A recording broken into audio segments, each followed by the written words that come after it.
ఈరోజు శాసనసభ నడిపేటువంటి విధానం ప్రజాస్వామ్యంలో మేము కూడా అనేకమైనటువంటి అసెంబ్లీలు చూస్తున్నాం.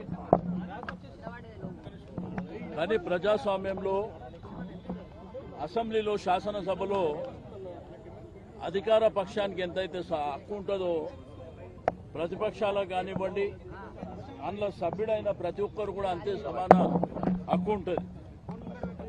కానీ గడిచిన 2 సంవత్సరాల నుంచి ఈ శాసనసభ నడవడిక పద్ధతులు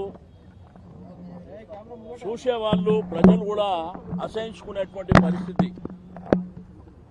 ఇప్పుడు ఈరోజు ఒక క్వశ్చన్ అవర్ మూసి పునరుద్ధరణ కింద ఒక క్వశ్చన్ అవర్ వచ్చింది. ఆ క్వశ్చన్ మీద డిస్కషన్ జరుగుతున్నటువంటి సందర్భంలో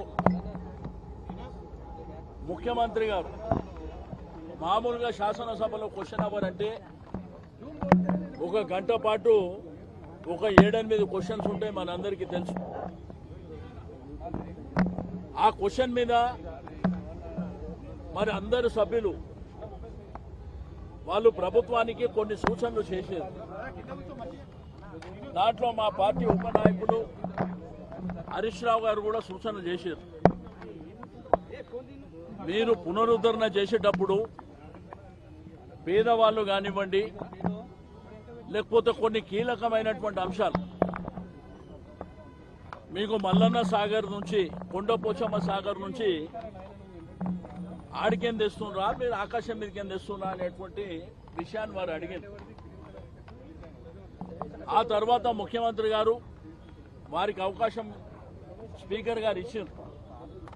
అది కూడా శ్రీధర్ బాబు గారు ఆన్సర్ చెప్తున్నటువంటి సందర్భంలో ముఖ్యమంత్రి గారు నేను మాట్లాడతాను మైక్ తీసుకొని ఒక్క క్వశ్చన్కు అంటే శాసనసభ నియమ నిబంధనలను పక్కన పెట్టి 1 గంట 20 నిమిషాలు ముఖ్యమంత్రి గారు మాట్లాడారు.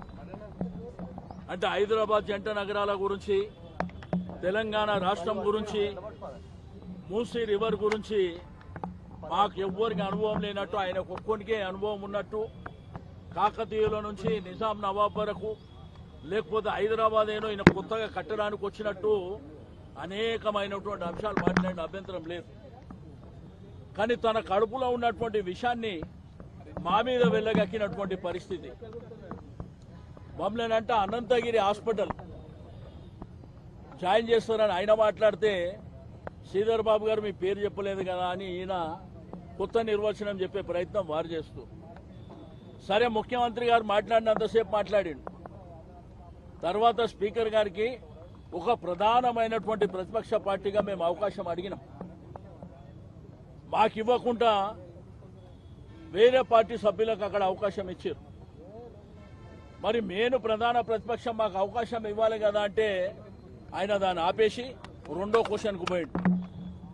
మేము కనీసం బాయ్కాట్ అది మా హక్కు, ప్రొటెస్ట్ చేస్తామని చెప్పి హరీష్ రావు గారు అడుగుతుంటే కూడా ఆయన అవకాశం ఇవ్వకుండా 2వ క్వశ్చన్ పోయిండు. రెండోది, ఈ పద్ధతులు కొన్ని రూల్స్ ఉన్నాయి. శాసనసభ అంటే రూల్స్ రెగ్యులేషన్ ఫాలో కావాలి.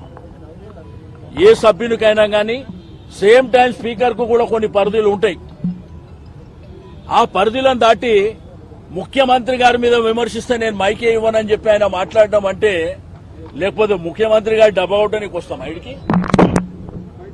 2 సంవత్సరాల కాలంలో మీరు ఒక్క ప్రాజెక్టు కూడా మీరు టేకప్ చేయకుండా ఈడ వచ్చి ఇష్టం ఉన్నట్టు మాట్లాడితే మాకు కూడా మాట్లాడేటువంటి అవకాశం కావాలని మేము అడుగుతుంటే మరి మాకు అవకాశం ఇవ్వకుండా స్పీకర్ గారైతే ఆ తల కూడా మా సైడు అంటే లెఫ్ట్ సైడ్ చూసే ప్రయత్నమే చేయరు. మేము అనేకమైనటువంటి శాసనసభలు చూసినాం. 30 ఏళ్ల నుంచి శాసనసభ చూస్తున్నా, అంతమంది స్పీకర్లను చూసినాం. మీకు అధికార పక్షానికి అవకాశం ఇచ్చినప్పుడు ప్రధానమైనటువంటి ప్రతిపక్షానికి కూడా అంతే అవకాశం ఇస్తాం.